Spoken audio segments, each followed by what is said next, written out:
everybody, this is Darth Blasphemous. Great to see you again. We're here with one of my favorite shops because this guy, I start off preface.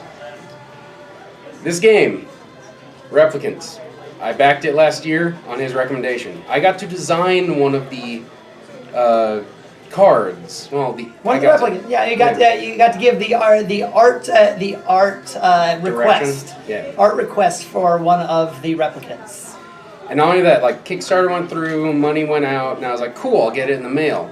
I get a knock on my door, and it's this gentleman. And he lives close enough. He hand delivered this to me. This is the level of awesomeness they bring to the table. And they've got other great items. We've got laser metal, D and Dizzle. Whoa, hold them up a little longer. Let the audience see them, yes. Whoa.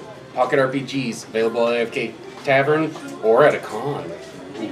Also all sorts of stores. And we'll actually just this weekend launched Artisan's Coffer, which is our art subscription service, which all of the games we make, and very soon a lot of other independently made games and art and caffeinated marshmallows and stuff will be available on, so artisanscoffer.com.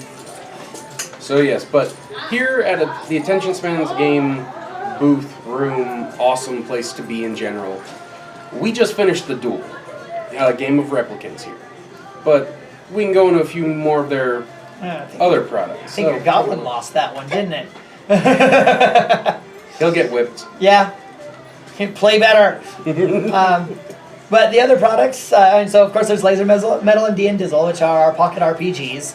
They're meant for one-offs. You can make characters in like 15 minutes and just play. Like usually you're like, let's play a game. We'll make characters on Friday, and maybe sometime when we get back together, we'll play.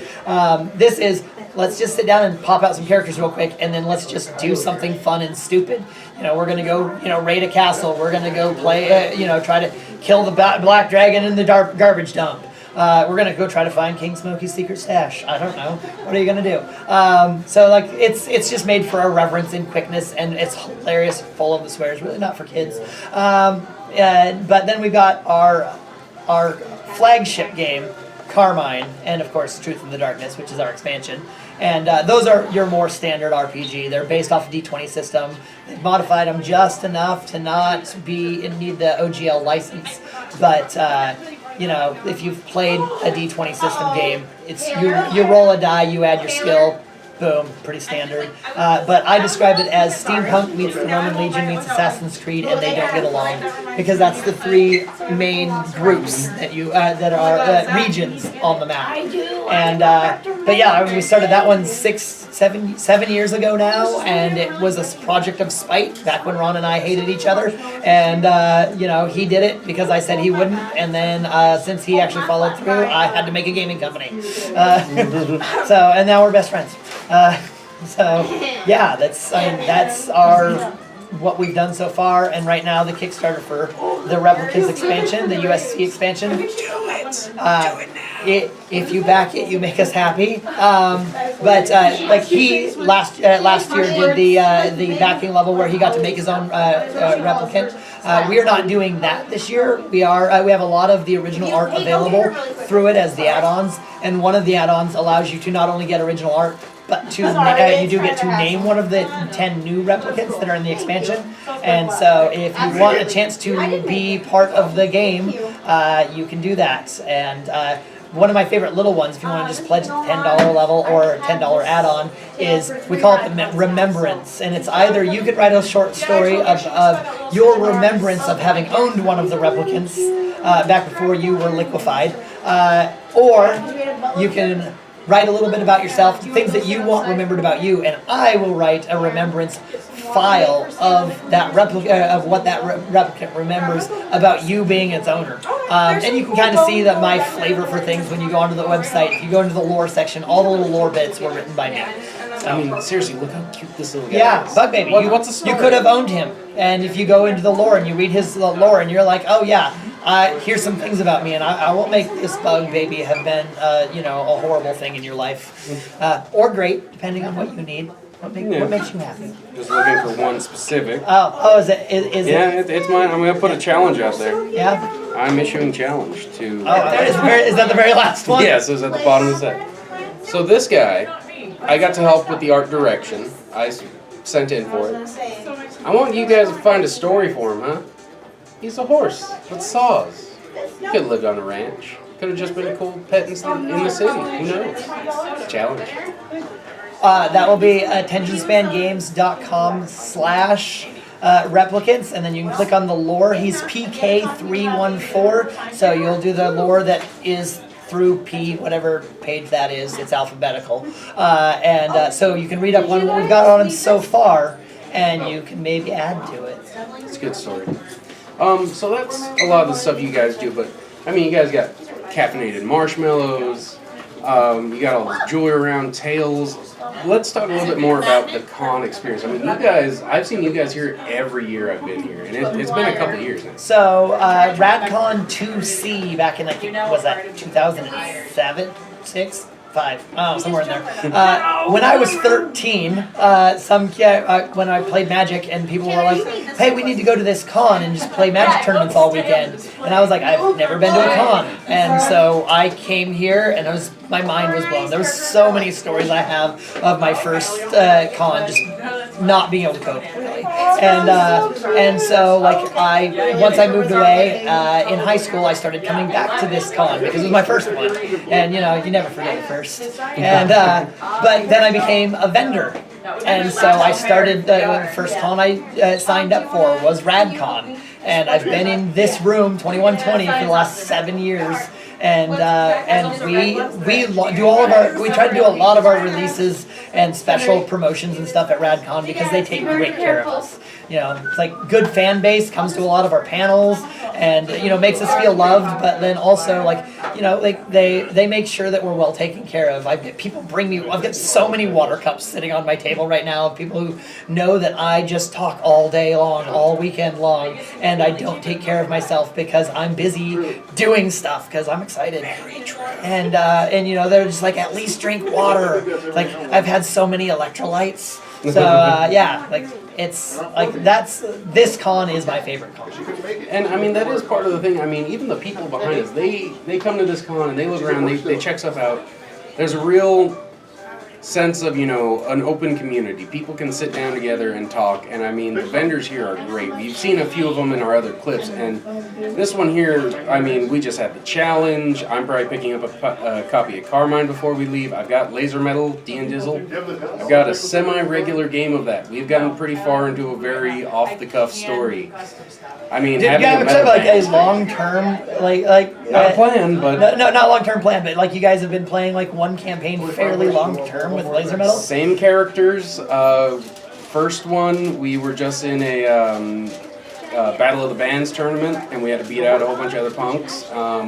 Actually came up with a completely original song. And then after that, it ended up that we went to visit one of our guys who had disappeared, and he turned out he was in a different city. And found out that each city has their own tournament, so now we're in this giant tournament of tournaments. So it's just a whole bunch of neat giant battles in the bottom of a dungeon that's an old metal factory, and then the acoustics are just so great that we just start jamming, and then chaos ensues. This is what I love about this. We honestly designed pocket RPGs to be one-off throwaway games. Not throwaway games, but you play one and then later you play a different game with different adventure. And these guys have just taken our idea and just run with it. And I never even really imagined that that's what it would do. And that's what I love about the congoers. Geeks in general are good at latching onto something like a goddamn pit bull, and and if you keep providing for them, they will keep loving it, and I just love that about our culture. So I just play in it because one of my other buddies just picked it up, and I've got it was a space monk. Okay. Yeah, Order of the Metal Monks. Which totally not Jedi. Totally not, but he dual wields sweet ass monk robe. He has one of those. A laser sword. He dual wields them, and when they're not on, they double as his drumsticks. Right? Yeah, I mean, seriously, this thing is really great. it just has so many callbacks to stuff. And D and Dizzle I haven't played a lot of, but we did one, and this stuff just it grows and grows. And these you can carry them around. Yeah, I oftentimes will just keep this in the inside pocket of my jacket, like because one I'm always in sales mode all the time. So like people they're like, oh, you're a role player. I'm like yeah, like. I mean, I just carry one in my pocket, like this is a game that we produced. I believe the most quoted line from D and Dizzle is, "I too wish to bust a cap in his ass." Yeah.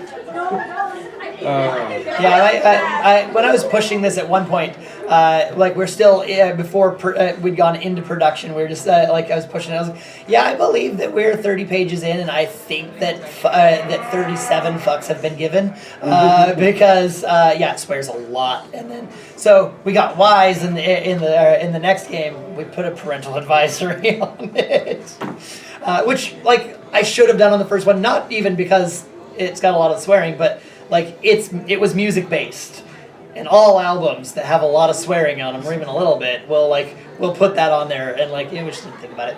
So yeah, well, see, that's some of the great stuff at Con here. You got attention span games. Hopefully we'll be doing more stuff with you guys in the future. So this is the kind of stuff we like at Con, and we love being here, and we hope you guys will come in to stop by, get the caffeinated marshmallows. What was that thing you guys were talking about earlier? Put them in your tea? Oh yeah, so I was kind of joking with someone yesterday, and I was like, the Earl Grey tea ones. I'm like, yeah, they're effectively sugar cubes. You just take them, put them in your tea, and have like Earl Grey Inception. And she just came back in like 10 minutes ago, and was like, yeah, I did that, and it was awesome.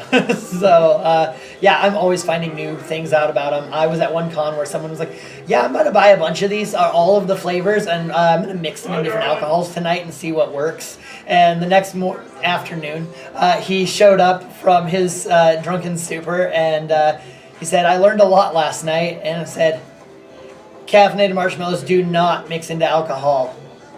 Except the chocolate ones go really well in Kraken. I may have eaten the entire bag of chocolate ones and drank a bottle of Kraken last night. so apparently the chocolate ones and Kraken are a combo. Remember, drink responsibly. So, all right, that does it for us, guys. Again, if you want to shill anything else out, camera's yours. I don't think that there's anything I haven't mentioned. So we are attentionspangames.com. And that's pretty much everything can be found through there. And if you just search Replicants on Kickstarter, note if you search Replicants, you will see 2 entries. There's the one that funded in March of 2017. That's not the one you want to back. It doesn't work. But the one that is currently going is the one you do want to back. And we look forward to whatever level of input you want to do, be it stories or naming something, or there's even a charity option that if you back at that level, we will also send a free copy to a youth organization of your choice. So, because gamers can also be charitable. Yes. We'll throw a link to them in the description below. This is probably going to be a solo video, maybe a few other compilations. But thank you guys, and hope to see you again. Darth Blasphemous signing off. Lates.